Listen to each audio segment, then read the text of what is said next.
आखिर कैसे एंजेलिना शिकार हो गई एक दरिंदे का, आइए जानते हैं।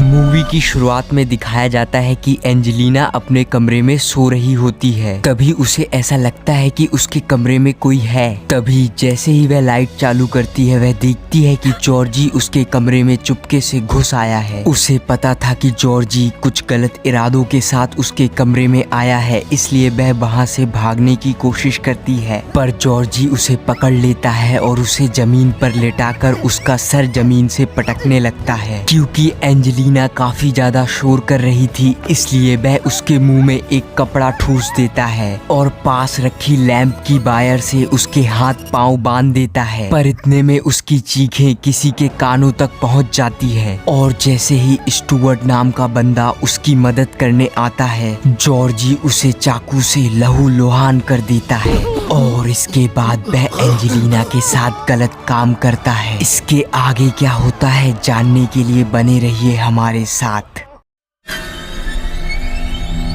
स्टुअर्ट का काम तमाम करने के बाद जॉर्जी एंजेलिना के साथ गलत काम करता है और पूरे 1 मिनट बाद उसे समझ में आता है कि उसने कितनी बड़ी गलती कर दी है। इसलिए वह तुरंत अपने दोनों भाइयों को कॉल लगाता है और कहता है, भाई मुझसे बहुत बड़ी गलती हो गई। और जैसे ही उसके दोनों भाई वहां पहुंचते हैं, वह देखते हैं कि जॉर्जी ने एक बंदे का खून कर दिया है और वहां पर एक लड़की बिना कपड़ों के है। ये सब देख वह गुस्सा होकर जॉर्जी को खूब डांटते हैं, पर जॉर्जी बोलता है, भाई गलती हो गई तो हो गई। ये सुन उसका बड़ा भाई क्रिस्टन अब सबूत मिटाने की कोशिश करता है। सबसे पहले वह जिस चाकू से स्टुअर्ट का खून हुआ था, उस चाकू से जॉर्जी के फिंगरप्रिंट्स मिटाता है और उसमें जबरदस्ती एंजेलिना के हाथों का फिंगरप्रिंट लगा देता है। इसके बाद वह अपने दूसरे भाई माइकल से कोकेन लेता है और उसे जबरदस्ती एंजेलिना को खिला देता है, ताकि पुलिस को ये लगे कि एंजेलिना ने ड्रग्स के नशे में स्टुअर्ट का खून कर दिया है। कोकेन खाने के बाद एंजेलिना बेहोश हो जाती है। आगे की कहानी नेक्स्ट पार्ट में।